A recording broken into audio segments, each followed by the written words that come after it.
अस्सलाम वालेकुम नाजरीन, मैं हूँ रामीन सैयद और आप देख रहे हैं प्रोग्राम ज़ेरे बहस। नाजरीन, इलेक्शन कमीशन ऑफ पाकिस्तान की जानिब से आम इंतखाबात की तारीख का ऐलान किए जाने के बाद सियासी जमातें इस बात पर तो खुश हैं कि मुल्क में इंतखाबात की तारीख आ गई है और अब मुल्क सियासी इस्तेहकाम की जानिब गामजन होगा, मगर इसके बावजूद उनके कुछ गिले शिकवे, कुछ खदशात भी हैं जो कि सामने आते जा रहे हैं। गाहे बगाहे उनका जिक्र हो रहा है।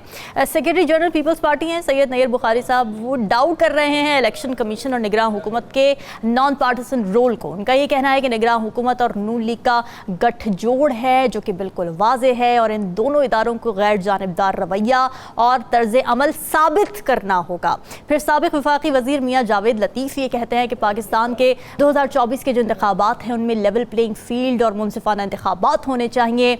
फिर उन्होंने साथ ये भी ऐड किया कि कसूरवार को कसूरवार और बेगुनाह को क्लीन चिट ज़रूर दें। अब ये तमाम खदशात से मुतालिक निगरान वज़ीर आज़म की भी कुछ यकीन दहानियाँ सामने आई हैं। उनका ये कहना है कि इंतखाबात में लेवल प्लेइंग फील्ड हम देंगे। खुसूसन PTI के हवाले से उन्होंने बात की तो उन्होंने ये कहा कि ऐसी कोई चीज़ सामने नहीं आई है कि इलेक्शन कमीशन PTI पर पाबंदी लगाए। फिर उन्होंने ये भी कहा कि जो भी PTI के वफादार हैं वो इलेक्शन में हिस्सा लेंगे। इससे ज़्यादा लेवल प्लेइंग फील्ड और क्या हो सकती है, सवाल भी उन्होंने उठा दिया। इसके अलावा मुख्तलिफ सियासी पार्टियों की जानिब से ग्रैंड डायलॉग की भी बातें हो रही हैं, मुफाहमत की भी बातें हो रही हैं।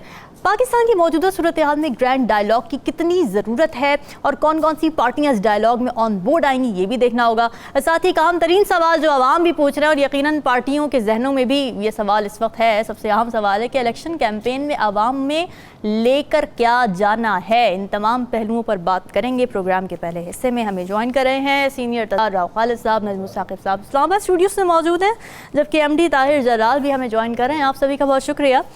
राव खालिद साहब, ज़ाहिर है अब जो इलेक्शन कैंपेन्स का आगाज़ होने वाला है उसमें जो पार्टीज़ हैं शामिल, PDM में भी वो पार्टीज़ थी, नून लीग थी, JUI थी, पीपल्स पार्टी थी। 16 माह की कारकर्दगी हमारे सामने है। क्या वो 16 माह की कारकर्दगी इस काबिल थी कि उसकी बेसिस पर इलेक्शन में जाया जाए, कारकर्दगी को बुनियाद बनाया जाए, या फिर कोई पॉपुलिस्ट नैरेटिव या बयानिया ही एक हथियार है जो कि यूज़ किया जा सकता है?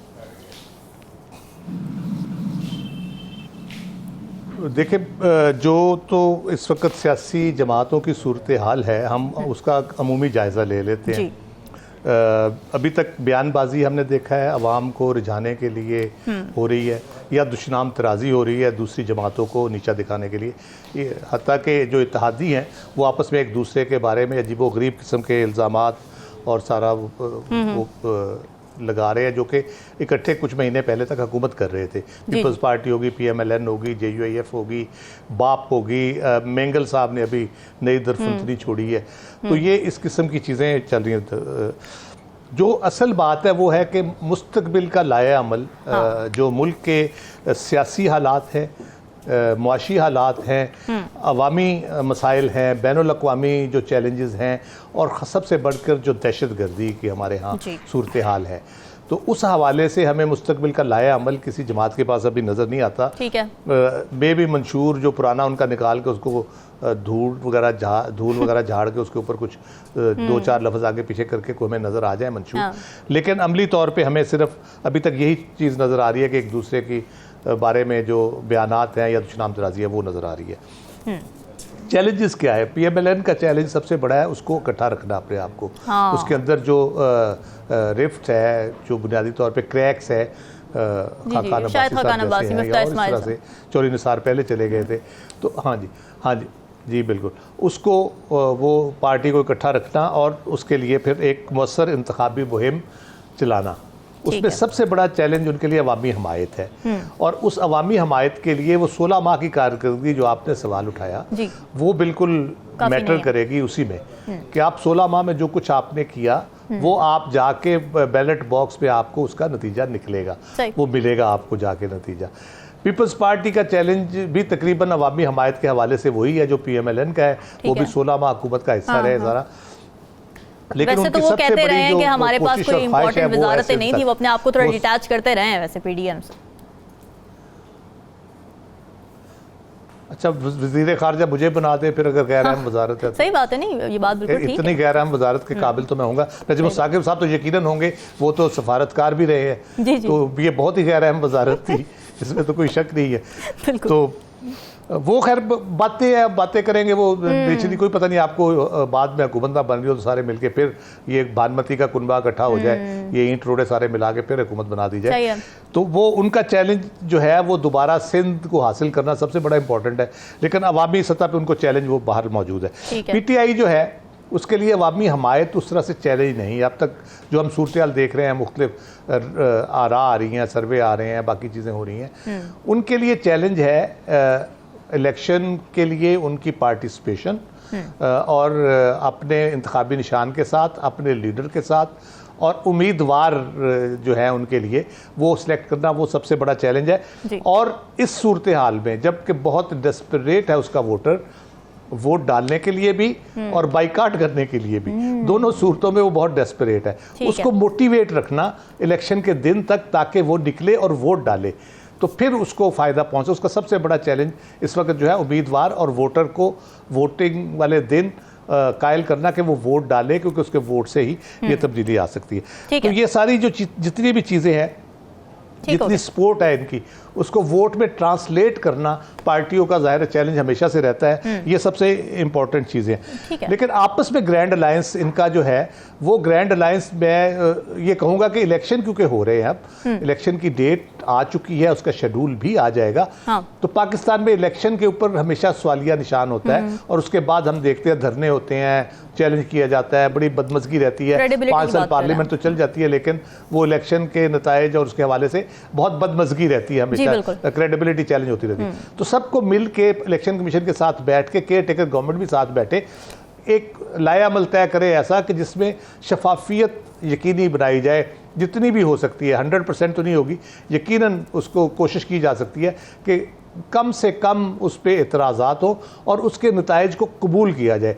वो बहुत इंपॉर्टेंट होगा पाकिस्तान के लिए, पाकिस्तान की स्टेबिलिटी के लिए, पाकिस्तान के जमहूरी मुस्तकबिल के लिए। ठीक है नजमुल साकिब साहब, ज़ाहिर है जितना इंपॉर्टेंट ये है कि वक्त पे इलेक्शन हो, उतना इंपॉर्टेंट ये भी है कि शफाफियत भी उसमें इंश्योर की जाए। अब जो मुख्तलिफ पार्टीज़ की जानिब से रिजर्वेशंस उठाई जा रही हैं, जैसे कि पीपल्स पार्टी भी बार बार ये कह रही है कि इलेक्शन कमीशन और जो निगरान हुकूमत है पंजाब की भी, वो गठजोड़ है उनका। ये रिजर्वेशंस कितनी रियलिस्टिक या कह सकते हैं कि जेन्युइन हैं? सबसे पहले तो रामीन आपको एक छोटा सा किस्सा सुनाऊंगा। अभी मैं प्रोग्राम के लिए जब घर से निकला तो रास्ते में एक जगह रुकना पड़ा, क्योंकि कोई हो रहा था, कोई इजलास हो रहा था फ़लस्तीन के सिलसिले में। अच्छा। इस्लामाबाद की सड़क पे, तो वहाँ पे एक जानने वाली खातून मिली, शबनम बीबी। तो मैंने ऐसे ही कहा, मैंने कहा अब जो रुके हुए हैं 15 मिनट तो यहाँ पे लगेंगे। मैंने उनसे पूछा ये इलेक्शन हो रहे हैं तो ये बताइए कि आप किसको वोट देंगी? तो उन्होंने कहा कि किसी को भी नहीं।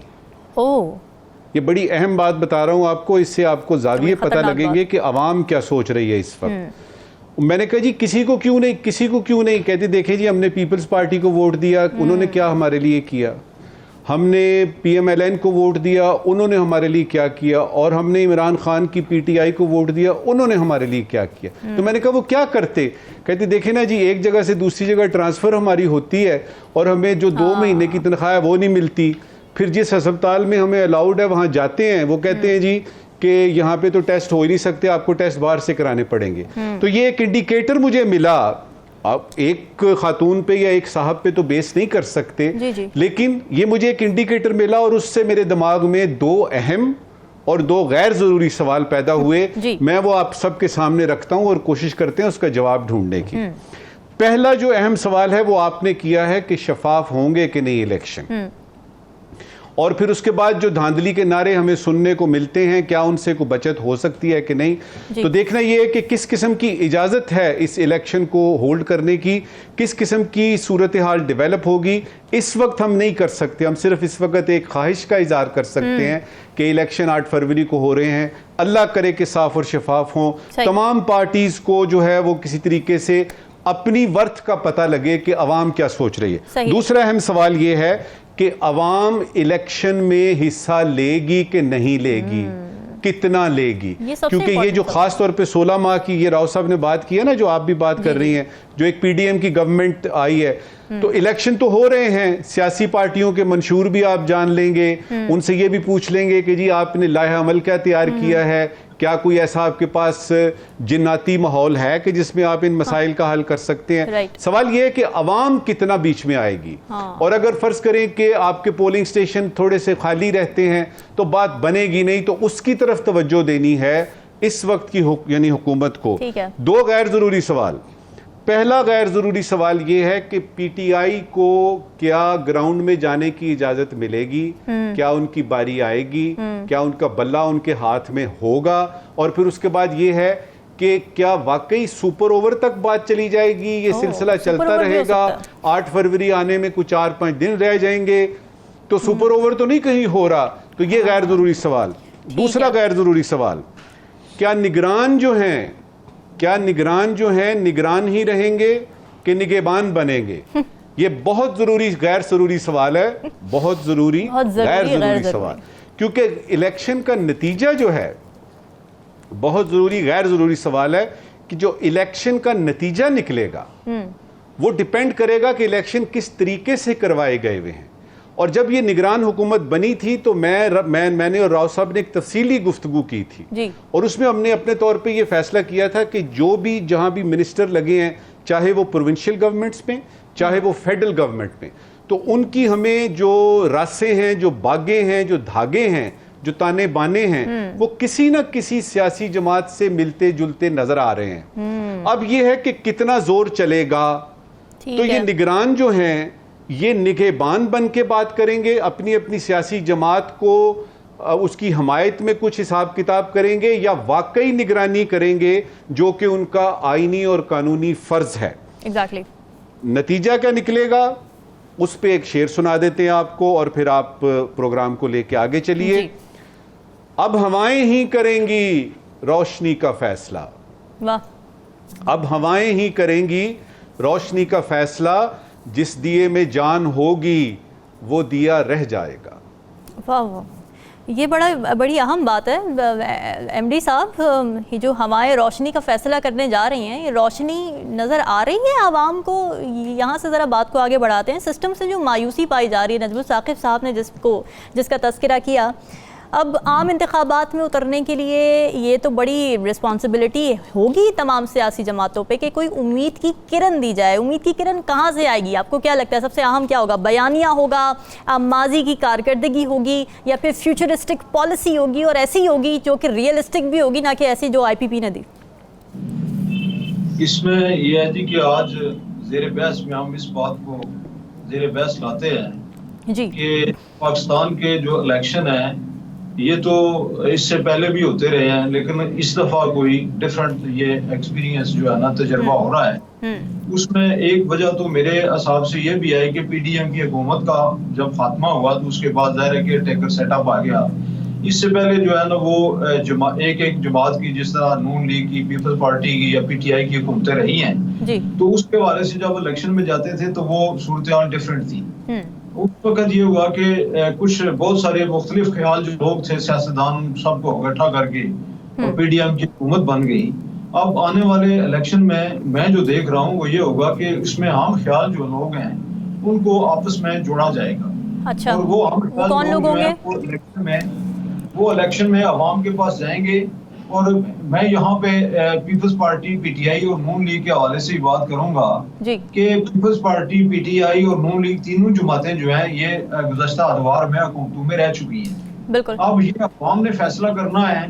इन्होंने तो हर जमात ने अपना अच्छा मंशूर देना है और लोगों को जो है ना वो कन्विंस करने की कोशिश करनी है, मोटिवेशन करनी है कि हमने ये किया, हमने वो किया। लेकिन इस वक्त मैं समझता हूँ कि सूरत हाल अगर खराब है या जमहूरियत जो है वो मुझे तो लगता है कि ये जमहूरियत जो है एक बार फिर जो है ना वो पटरी के ऊपर चढ़ने की तरफ जा रही है। ठीक है। और इस दफा 8 फरवरी को जो इलेक्शन होंगे उसमें इलेक्शन कमीशन का बड़ा रोल होगा, केयर टेकर सेटअप जो है इसका रोल होगा।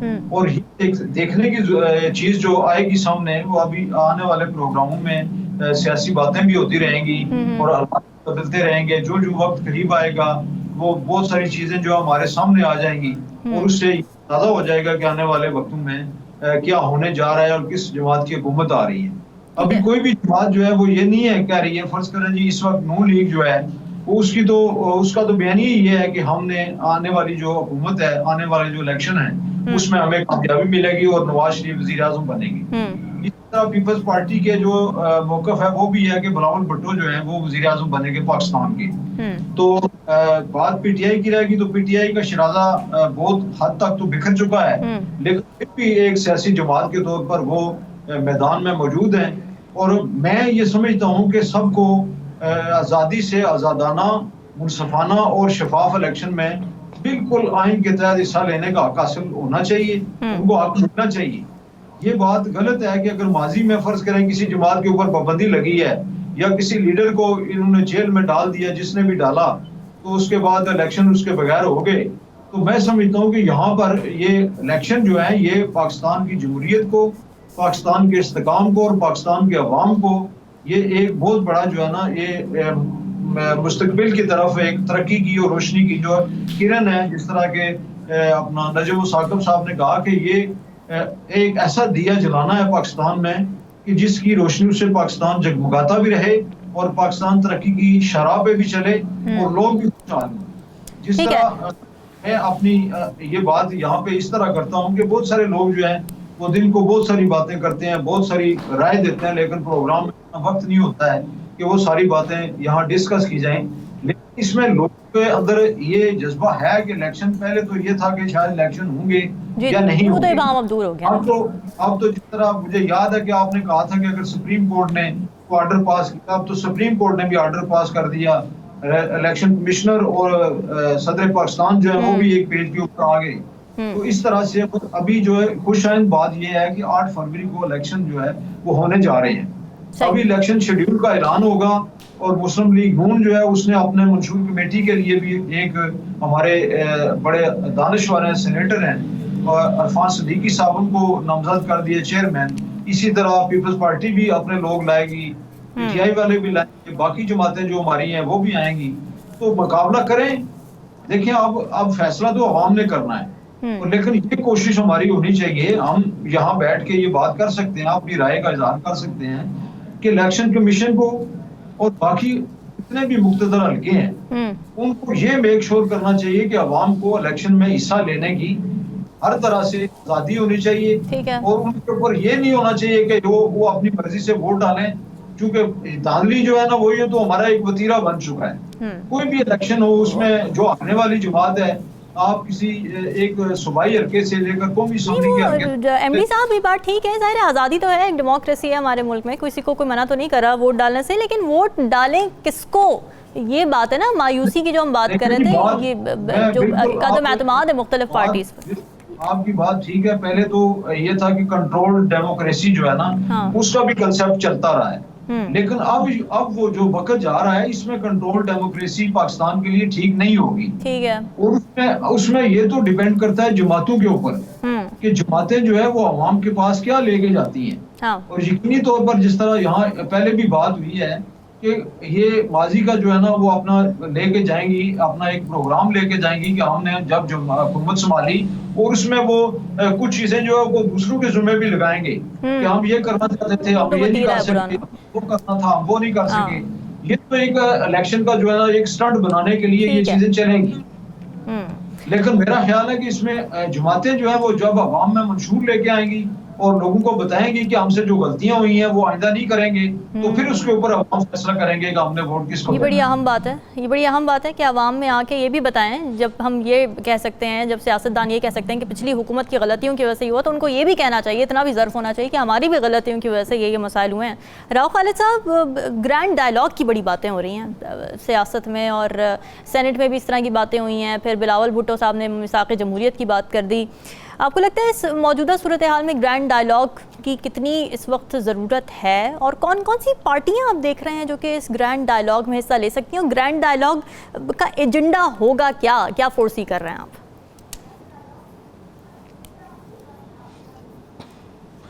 देखिए, ग्रैंड डायलॉग ज़रूर होना चाहिए, लेकिन मेरे हिसाब से जब आप इलेक्शन मुहिम में होते हैं उस वक्त ये मुमकिन नहीं होता। हाँ। क्योंकि जिस किस्म की इलेक्शन कैंपेन हमारे यहाँ होती है उसमें आप देख ले कल के दोस्त आज के दुश्मन बने बैठे हैं चंद दिनों में, और जिस तरह से एक दूसरे पे इल्ज़ाम तराशी दुश्मन तराजी हो रही है, तो हर बंदा इलेक्शन के हवाले से पॉइंट स्कोरिंग पे लगा होता है। तो अगर आप ग्रैंड डायलॉग करेंगे, इनको बिठाएंगे, ये निकल के भांत भांत की बोलियां बोलेंगे, कभी कोई कुछ बात करेगा कुछ करेगा, वो ग्रैंड डायलॉग का जो पर्पज़ है जिसमें आपको कंसेंसस बिल्ड करना है मुल्क की इकॉनमी के हवाले से, मुल्क की सलामती के हवाले से, मुल्क के फ्यूचर के हवाले से, मुस्तकबिल के हवाले से, पाकिस्तानी कौम जो जिसका एक यूथ बल जिसको कहते हैं, 60% आपकी पॉपुलेशन ऐसी है, उनको किस तरह से हमने रखना है, उनकी जो ब्रेन ड्रेन की एक बात की जाती है उसको किस तरह से रोकना है। बड़े सीरियस चैलेंजेस, सीरियस इश्यूज़ हैं। उसके लिए एक बड़ी कंड्यूसिव इन्वायरमेंट चाहिए और विलिंगनेस चाहिए पॉलिटिकल पार्टीज़ की तरफ से। तो वो विलिंगनेस कम से कम इलेक्शन के दिनों में आपको नज़र नहीं आएगी, क्योंकि इलेक्शन के दिनों में तो आपको पता है ये पेट फाड़ रहे होते हैं, सड़कों पे घसीट रहे होते हैं। सही बात है, सही बात है। इलेक्शन के बाद यकीनन इलेक्शन बहुत इंपॉर्टेंट है कि इलेक्शन किस तरह का होता है, उस पे डिपेंड करता है कि हम आगे किस तरह से चलेंगे। ग्रैंड डायलॉग हो, भले भले मुल्क को सही सिमत में लेके जाना हो, उस पे सारी चीज़ें डिपेंड करती हैं। नजमुल साकिब साहब, ये बात ठीक है कि ज़ाहिर है इलेक्शंस के दिनों में ग्रैंड डायलॉग की कहाँ से बातें आ गई, जब पॉइंट स्कोरिंग करनी होती है, एक दूसरे पर इल्ज़ाम तराशियाँ करनी होती हैं, ग्रैंड डायलॉग की बातें कहाँ से आ गई इन दिनों?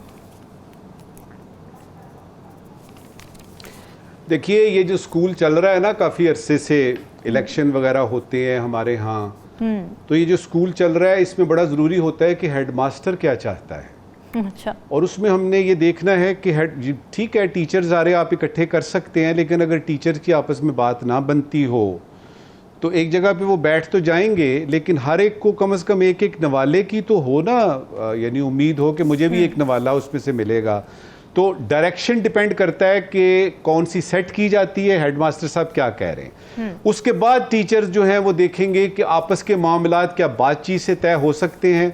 मेरे ख्याल में मसलहत बीच में होगी, ठीक है, जहां तक ये कि वो बात मान जाए, एक पार्टी दूसरी की मान जाए, दूसरी तीसरी की मान जाए, सवाल ही पैदा नहीं होता।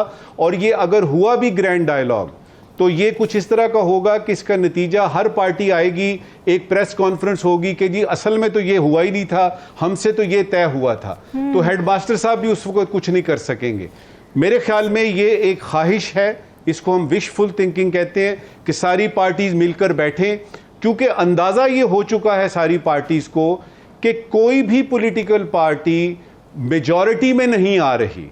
अब उसमें मसला ये है कि प्राइम मिनिस्टर तो एक ही बनेगा ना, एक ही फॉरेन मिनिस्टर, एक ही फाइनेंस मिनिस्टर बनना है, तो उसमें हर कोई चाहेगा कि हमारी पार्टी, तो क्या आप ऐसी कोई तस्वुर में ला सकते हैं सूरत हाल के ग्रैंड हो रही है, ये डायलॉग हो रहा है। देखिए, डायलॉग जो है वो यूनाइटेड नेशंस में भी होते हैं, बड़ी बड़ी जगहों पे होते हैं, उसमें आप सिर्फ अपना मतमा नजर बताते हैं, हम ये चाहते हैं, नतीजा तो निकलना है, हेडमास्टर ने निकालना है, सिक्योरिटी काउंसिल ने निकालना है, उन्होंने करना है, जिनके पास ताकत है। तो कोई है ही नहीं ना, कोई गुंजाइश ही नहीं है डेमोक्रेसी में, तो for the people by the people है हेडमास्टर। चलें आगे बढ़ते हैं, जरा जलाल साहब को ले लेते हैं ऑन बोर्ड।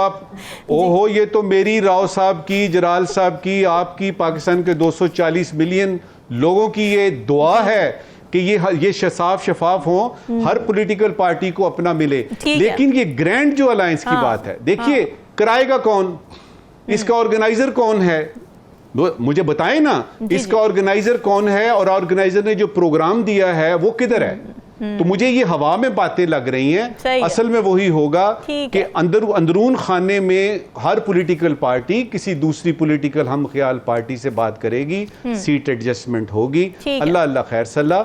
8 फरवरी तक। चलें जी, एमडी साहब, आपके हेडमास्टर पे जो खुशगुबानी है उस पे एक मिसरा अर्ज करना चाहता हूं। शॉर्ट कमेंट कर दें इस बात पे। मरना जाते अगर एतबार वाह वाह, जबरदस्त रहा खालिद साहब। एमडी साहब, इस पे आप जरा शॉर्ट कमेंट ऐड कर दें। आपको ये अलायंसेस होते बनते देख रहे हैं इलेक्शन से पहले, और क्या इलेक्शन के बाद कोई ग्रैंड डायलॉग होते देख रहे हैं, और किस चीज़ पे होगा ये डायलॉग? बिल्कुल जी, आपने सुना होगा कि जब नॉमिनेशन होते हैं तो वहाँ एक निगरान होता है, वो निगरानी कर रहा होता है कि कोई बच्चा नाजायज राय इस्तेमाल ना करे, उसके ऊपर होता है बेसिकली सुपरटेंडेंट। अब यहाँ एक सुपरटेंडेंट की जरूरत है जो ग्रैंड डायलॉग के लिए वो सारी चीजें जो है उनको इकट्ठी करके उनके सामने रखे, और उसके बाद नजर रखे कि इसकी कोई कौन वायलेशन कर रहा है। यहाँ इलेक्शन में तो ये है कि हर जमात जो है वो दूसरी जमात के खिलाफ इलेक्शन लड़ती है। हाँ।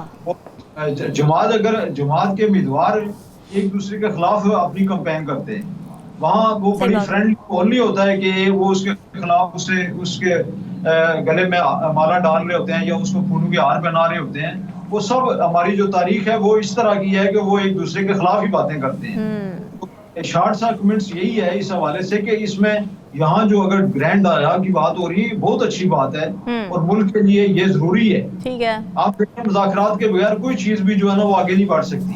हमने पिछले हफ्ते में पिछली गवर्नमेंट में, उसके बाद की गवर्नमेंट में देखा कि मुज़ाकरात का अमल जो था वो बिल्कुल बुरी तरह जो है ना मुतासर हुआ, जिसकी वजह से हालात यहाँ तक पहुंची। अब यहाँ ग्रैंड आला के लिए एक सुपरिटेंडेंट साहब की जरूरत है और मेरे ख्याल में वो किरदार जो है अभी सदर पाकिस्तान जो है वो अगर चाहें तो वो किरदार अदा कर सकते हैं। वो एक वान सदर जो है वो अभी पूरे पाकिस्तान का एक मरकज मौजूद है। ठीक है नाज़रीन, डिस्कशन का सिलसिला जारी है, वक्त एक ब्रेक करते हैं।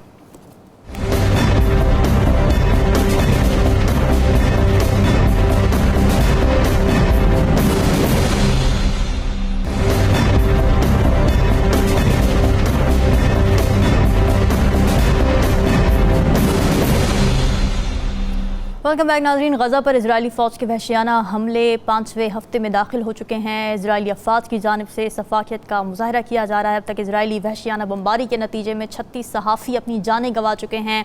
150 से ज़्यादा मेडिकल स्टाफ जाँ बहक हो चुका है। 28 एम्बुलेंसेस तबाह हो चुकी हैं। अब इस सब में आलमी बरादरी कहाँ खड़ी है, ये अहम सवाल है। अमरीका की इसराइल की तरफ से जंगबंदी ना करने के मौक़िफ़ से पीछे नहीं हट रहा है। एक तरफ वो ये तो कह रहा है कि हम चाहते हैं कि सिविलियन जाने ना जाएँ, ना ज़ाया हों, मगर दूसरी तरफ वो हथियार भी बेच रहा है। जो बाइडेन इंतज़ामिया ने इजराइल के लिए हंगामी फ़ौजी इमदाद के प्रोग्राम का ऐलान किया है, मगर एक इसमें हम कह सकते हैं कि उम्मीद की रमक नज़र आ रही है। 14 अमरीकी सेनेटर्स ने इस प्रोग्राम को चैलेंज किया है। मुश्तरका बयान उन्होंने जारी किया। उन्होंने कहा कि हमास के खिलाफ इजरायली इक़दाम को इंसानी हमदर्दी की बुनियादों पर रोका जाए, इस बात की उन्होंने अपील की है। कांग्रेस में डेमोक्रेट सेनेटर्स ने एक अहम कानून का भी हवाला दिया है और ये कानून इंसानी हुकूक की खिलाफ वर्जियों में जो भी सिक्योरिटी फोर्सेज मुलव्वस हैं उनकी इमदाद पर पाबंदी लगाता है।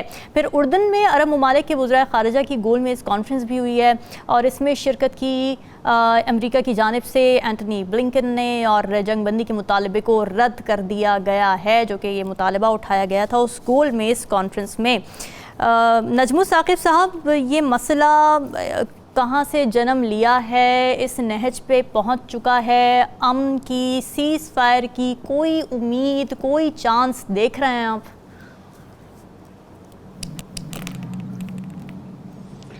देखिए रामीन, ये हम सबको पता है, पाकिस्तान में रहने वाले जितने भी हमारे पाकिस्तानी मुसलमान बहन भाई हैं उनको थोड़ा सा तो पता है कि ये OIC बनी ही इसलिए थी कि फ़लस्तीन का मसला जो है उसको हल करने के लिए मुसलमान इकट्ठे हुए थे जी। फिर उसके बाद वो यानी मस्जिद अल-अक्सा की बात, उसका भी हम सबको पता है। ये असल में ज़मीन का मसला है, ये एक प्रॉमिस लैंड की बात है। आसमानी सहीफ़ों में इसका जिक्र आता है। फिर हमें एक बालफोर डिक्लेरेशन नज़र आई जिसके तहत ये था कि इजराइल को एक जो है वो मुल्क बनाना है।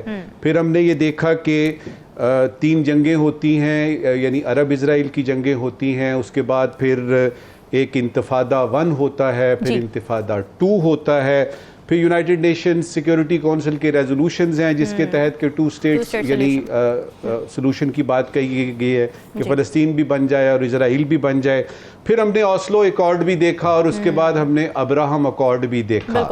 फिर हमने ये देखा कि कुछ ममालिक जो कि बहुत ज़्यादा डाई हार्ड किस्म के मुसलमान ममालिक हैं, मिसाल के तौर पे UAE है।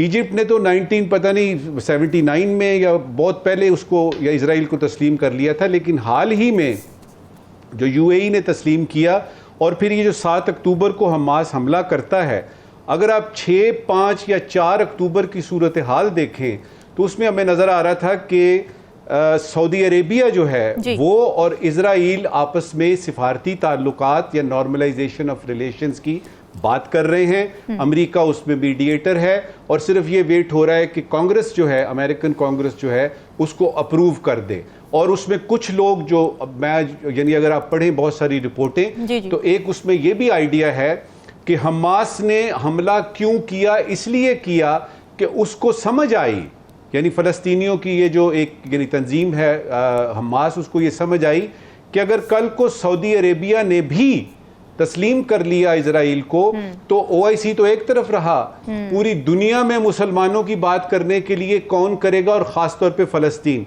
याद रहे कि वो जो मुआहिदा होना था जिसके तहत KSA यानी किंगडम ऑफ सऊदी अरेबिया और इजराइल की बातचीत होनी थी, उसमें 2 स्टेट सोल्यूशन का जिक्र ही नहीं है, उसमें ये जिक्र ही नहीं है कि फलस्तीन के इशू का होगा क्या।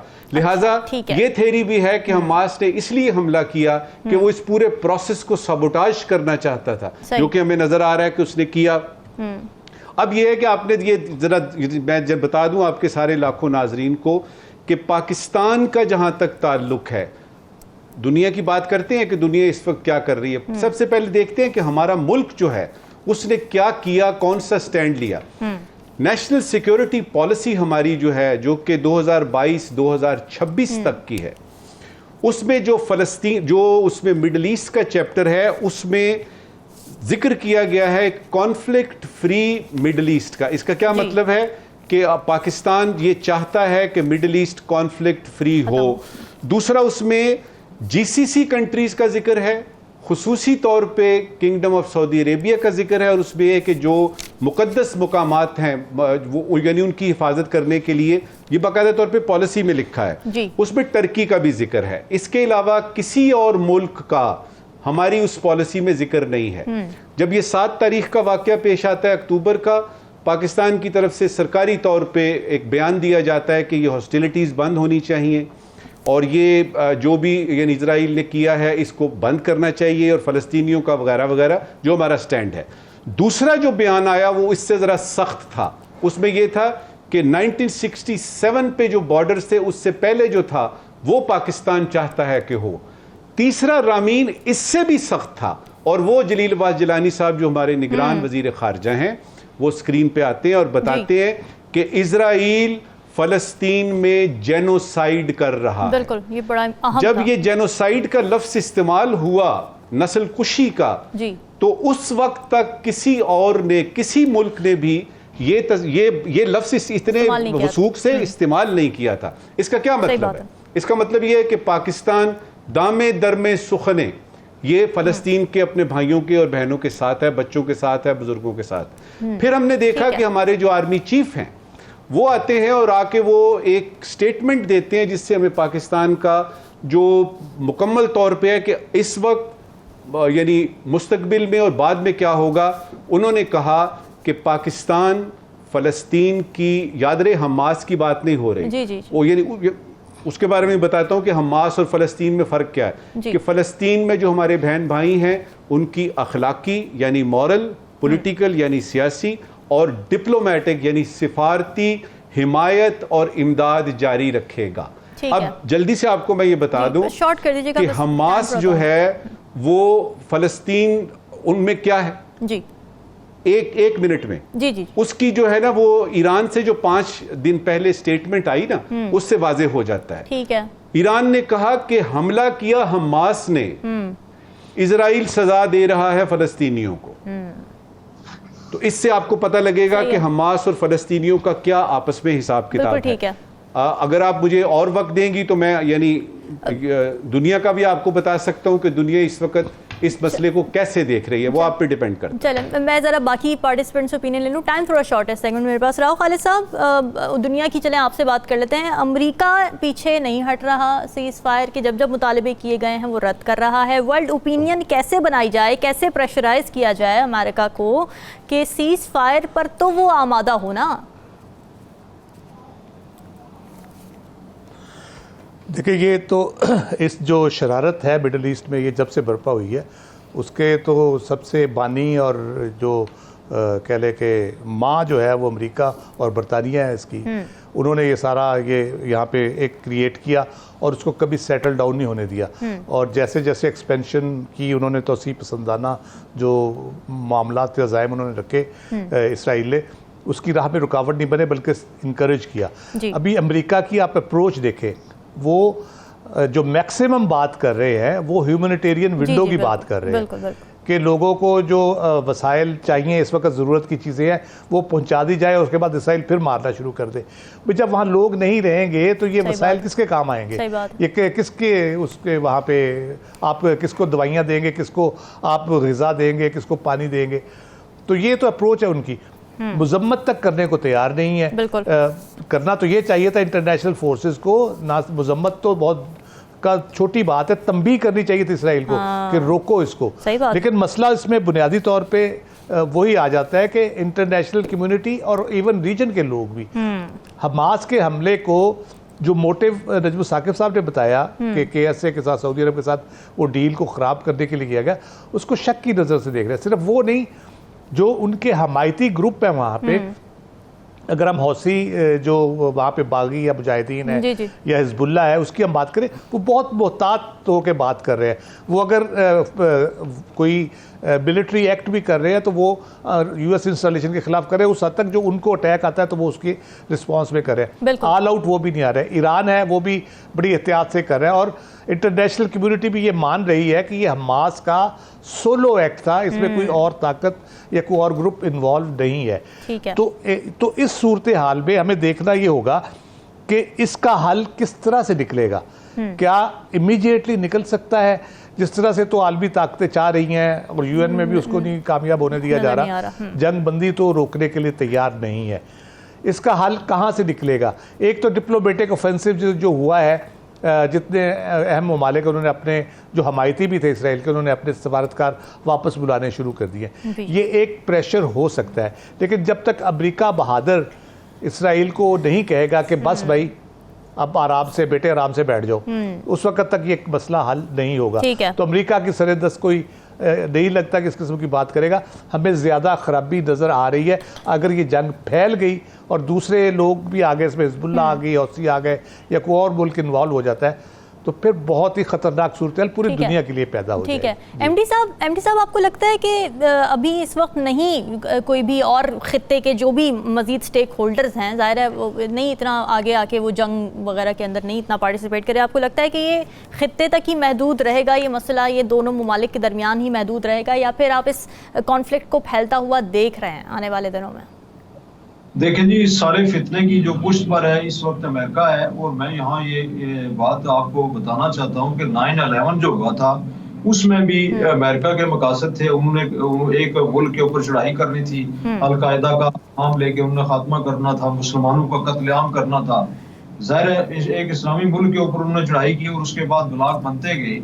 अभी भी मैं समझता हूँ हमास ने जो हमला किया उसके पीछे भी बहुत गहरी साजिश है, और उस साजिश की वजह से आज अमेरिका को फिर से वो वही जो है ना वो कहानी दोहरा रहे हैं कि इसमें हमास है वो अलकायदा के रूप में, या मैं उसको यहाँ से उसके साथ तशबीह देता हूँ कि वो अलकायदा के साथ अमेरिका ने क्या किया था, बरतानिया ने क्या किया था। वहाँ नेटो फोर्सेज अफगानिस्तान में आके किस लिए आई थी? अलकायदा को खत्म करने के लिए। और जब अमेरिका ने देखा कि अब यहाँ बात नहीं बन रही, तो उसके बाद उसने अपनी फौजें निकाल ली वहां से। और अब भी यही होगा कि अमेरिका जब तक नहीं चाहेगा, ये इसराइल जो है ये जंग नहीं खत्म करेगा। और उसमें ज़ाहिर इंसानियत का कत्ल हो रहा है। और यहाँ मैं वाज़ेह करना चाहता हूँ कि पूरी दुनिया की जितनी भी इंसानी हकूक की तंजीमें हैं, जितनी इंसानी हकूक के जो नंबरदार हैं, बड़े बड़े दावे करते हैं, और वो आपको ये देखा होगा आपने कि हम तो मगरब की मिसालें देते हैं कि मगरब में अगर एक जानदार जो है जानवर है उसको तकलीफ हो तो उसके लिए बड़ा वो ट्रीटमेंट करते हैं, उसका इलाज करते हैं, उसकी जिंदगी की बड़ी केयर करते हैं। लेकिन फलस्तीन या गजा में क्या वो इंसान नहीं है? अगर वो इंसान है तो आप उनका मजहब क्यों देख रहे हैं कि वो मुसलमान है? अक़वाम मुत्तहिदा जो है उसका तो काम ही यही है कि दुनिया के अंदर अमन कायम हो और इंसानियत जो है उसकी जान बचे। लेकिन यहाँ क्या हो रहा है? यहाँ ये सब कुछ अमेरिका की इमा पे हो रहा है। और जब तक अमेरिका नहीं चाहेगा और जब तक अमेरिका को ये अंदाजा नहीं होगा कि अब इजराइल जो है उसको नुकसान हो रहा है, उसके फौजी मार रहे हैं, तो फिर वो इजराइल को जैसे ही वो सिग्नल देगा कि जंग बंदी कर दो। अभी उसके सदर ने भी जो है ना अभी जो बाइडन ने ये पैगाम दिया था, बयान दिया था कि हम चाहते हैं कि आर्जी जंग बंदी हो। आप देखें आर्जी जंग बंदी का मतलब क्या है?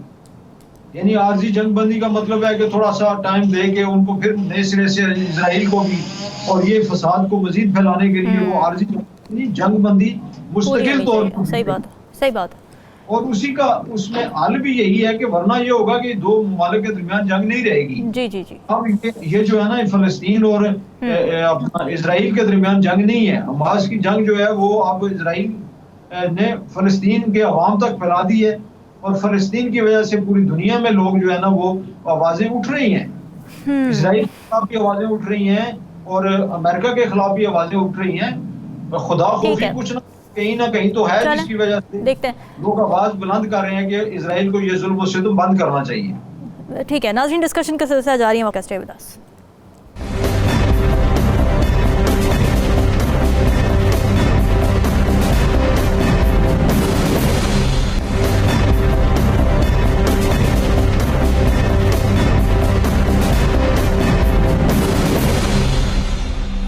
वेलकम बैक नाजरीन। पाकिस्तान का वर्ल्ड कप का इंतहाई अहम मैच था न्यूजीलैंड के खिलाफ। अहम मैच इसलिए था कि अगर हम वो मैच हार जाते तो सेमीफाइनल की दौड़ से मुकम्मल तौर पर बाहर हो जाते। पाकिस्तान ने पहले फील्डिंग की और फिर जिस तवातुर से न्यूजीलैंड ने स्कोर किया, 400 से ज़ायद रन्स बना डाले। इन बैटर्स की बदौलत शाहीन शाह अफरीदी और हारिस रऊफ महंगे तरीन बॉलर्स बन गया पाकिस्तान के। ऐसा लग रहा था कि रन चेस पाकिस्तान के लिए मुश्किल हो जाएगा, मगर फिर आया कुदरत का निज़ाम और फ़खर ज़मान का जादू इन एक्शन। क्या ज़बरदस्त बैटिंग की गई फ़खर ज़मान की जानिब से। सिर्फ 81 गेंदों पर 126 रन की शानदार इनिंग्स खेली, जिनमें 11 छक्के और 8 चौके शामिल हैं। फिर मैच बारिश के बायस महदूद हो गया, जिसके बाद पाकिस्तान ने न्यूजीलैंड को डकवर्थ लुइस मेथड के तहत 21 रन से शिकस्त दे दी।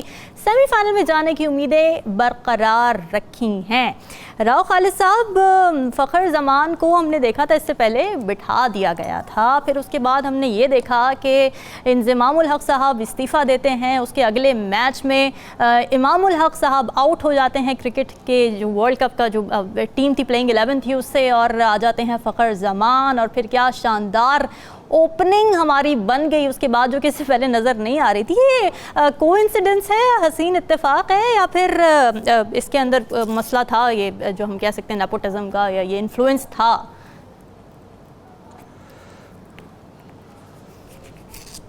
ये हसीन इत्तेफाक ही कह सकते हैं, क्योंकि इमामुल हक यानी बेचारे की डिस्क्वालिफिकेशन ही बन गई है कि वो इमामुल हक का भतीजा है। हालांकि उसके आप परफॉर्मेंसेस देखें, वो one of the best performer जो दुनिया के हैं, अच्छे ओपनिंग बैट्समैन, वनडे हो, टेस्ट हो, बहुत अच्छा है, उसकी रिकॉर्ड बहुत अच्छा है उसका। लेकिन हम देखते हैं कि जब फ़खर परफॉर्म नहीं कर रहे थे तो हम अब्दुल्ला शफीक को लेके आए। तो अब्दुल्ला शफीक ने जब परफॉर्मेंस शुरू की तो हमने उसको नहीं रिप्लेस किया, बल्कि इमाम क्योंकि नीचे जा रहे थे 2-3 मैचों में, तो हमने उसको रिप्लेस किया। एक ऑब्वियस रिप्लेसमेंट है, उसमें कोई एक इत्तेफाक हो सकता है कि उस वक्त उन्होंने इंतजाम भी चले गए और बाकी ये तो हमारी तारीख का हिस्सा है, ये तो चलता रहता है बीच में। ये तो जिस तरह की हमारी सियासत है, जिस तरह के हम कारनामे सरंजाम मुख्तलिफ शोबों में देते हैं, इसमें भी पीसीबी में तो ये रहता है, कोई ना कोई लगा ही रहता है। तो ये बुनियादी तौर पर है। लेकिन एक बड़ा कॉन्सेप्ट जो क्रिकेट जैसी गेम किसी भी खेल में नहीं होता, वो है बलवाई, जिसको कहते हैं तो नेगेटिव टर्म, लेकिन फ़खर ज़मान को देख के कल लगा कि वो कुछ बलवाई मैदान में उतरा हुआ है, और जो मार धाड़ लेकिन उसकी वजह से पाकिस्तान इस वो ज़ाहिर है वो एक नेगेटिव टर्म में होता है बलवाई, जो है आतंकवाद या बलवाई जिसको कहते हैं वो हिंदी टर्म्स में। तो वो उसने इस तरह का रोल प्ले किया है और उससे एक्सपेक्ट किया जा रहा था। इससे पहले मैच में बहुत अच्छा खेले और एक स्ट्रेटजी के तहत, उन्हें प्लानिंग के तहत, हर मैच में प्लानिंग के तहत ही आते हैं। समटाइम्स आपकी प्लानिंग कामयाब होती है, समटाइम्स नहीं होती, समटाइम्स दूसरी टीम ज़्यादा प्रिपेयर्ड होती है और क्रिकेट को बाई चांस कहा जाता है, कई लग जाते हैं। आज आप देखें साउथ अफ्रीका और उसका जो मैच इंडिया का चल रहा है, उसमें जो जेनसन बेहतरीन बॉलर है और ऐसी बेहतरीन स्विंग करता है, इन कटर जो करता है, वो बहुत अच्छा बॉलर है और खेले देता आराम से। उसको इतनी कुट पड़ी है, इतनी धुनाई हुई है उसकी, उनके नगीदी की और रबादा की भी, तो वो ये गिवन डे पे, और ये बैटिंग विकेट मोस्टली, तो ये असल बात है कि बैटिंग आपने कैसे करनी है इन विकेटों के ऊपर, वो सबसे कमाल है। और उसमें जो रूटीन की शॉट्स है ना, इस आजकल की जो क्रिकेट हो रही है, मुझे याद है ज़हीर अब्बास लॉर्ड्स में खेल रहे थे तो उन्होंने शॉट मारी तो कमेंटेटर और सारे तमाशाई बड़े परेशान हुए कि ये इसने टेनिस शॉट क्यों मार दी क्रिकेट में। तो अब तो हर किस्म की शॉट चलती है, अब तो रिवर्स स्वीप चल रही है, हेलीकॉप्टर शॉट चल रही है, पल्लू शॉट एक होती है, रिवर्स स्वीप आ गई है, गोल्फ शॉट आ गई है। तो वो इस किस्म की आपको ये जरूरी है कि इस तरह के शॉट्स खेले जाएं। मॉडर्न क्रिकेट है, तेज खेलना पड़ेगा और फखर जमान ने बिल्कुल उसी हिसाब से खेला। नजमू साकिब साहब, अब इंग्लैंड के साथ हमारा मैच है आगे, अब ज़ाहिर है हमारा जीतना बहुत इंपॉर्टेंट है और अच्छे रन रेट से जीतना हमारा इंपॉर्टेंट है। क्या देख रहे हैं, प्लेइंग 11 यही रहेगी जो अभी है या कोई चेंजेस होती देख रहे हैं? और कल के मैच के हवाले से भी ज़रा बताएं, क्या तासुरात हैं आपके?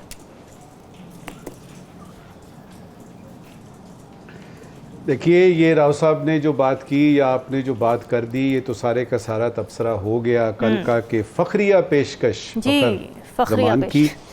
उसमें ये भी याद रखिएगा कि अगर बाबर जमान ये हमारे बाबर आजम 10 रन करके आउट हो जाते तो सिचुएशन कुछ और सही बात है, सही बात। तो उनका भी जरा देख लीजिए, 60 प्लस जो उन्होंने किए हैं वो भी बड़ी अहम थी। जो तशवीशनाक बात है मेरे लिए वो ये है, जी, जो तशवीशनाक बात है वो ये है कि मेरे ऐसे ज़बरदस्त बॉलिंग अटैक पे 400 रन्स बना कौन सकता है? ये कोई देख ही नहीं रहा, सारे ही देख रहे हैं जी, यानी फ़खर ने ये कर दिया, फ़खर ने वो कर दिया, और आपने 400 रन्स दे कैसे दिए हैं? क्या मसला है आपके साथ? अच्छा, फिर मुझे समझ आई, नहीं, ये बड़ा जरूरी है देखना। और अभी आपके पास 5-6 दिन हैं, देखिए ना, मेरा ख्याल है हफ्ते को मैच होगा इंग्लैंड का, और इंग्लैंड याद रखिएगा 11 तारीख को है। इंग्लैंड याद रखिएगा कि इस वक्त बॉटम पे है, it doesn't have anything to lose, और वो बड़ा खेलेगा जीदारी के साथ, कम से कम आखिरी मैच तो।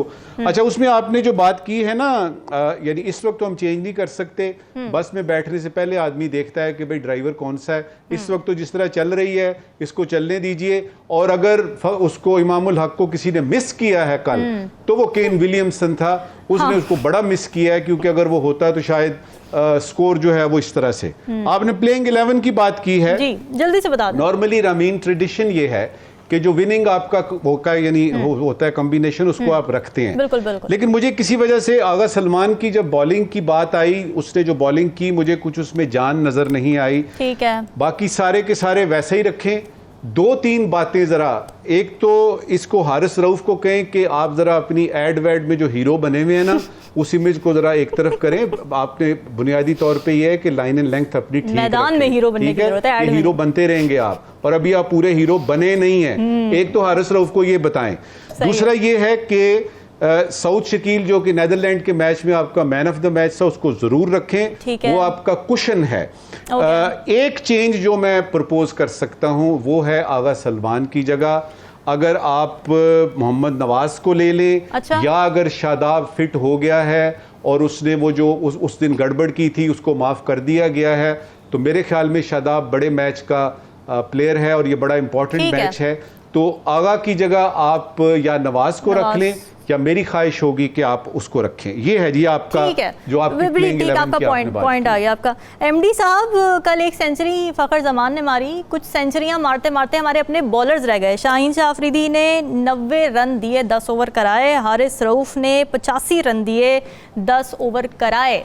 बॉलिंग अटैक में इस वक्त आपको क्या क्या फॉल्ट्स नज़र आ रहे हैं? किसको होना चाहिए, किसको जाना चाहिए? अगला मैच हमारा बड़ा अहम है।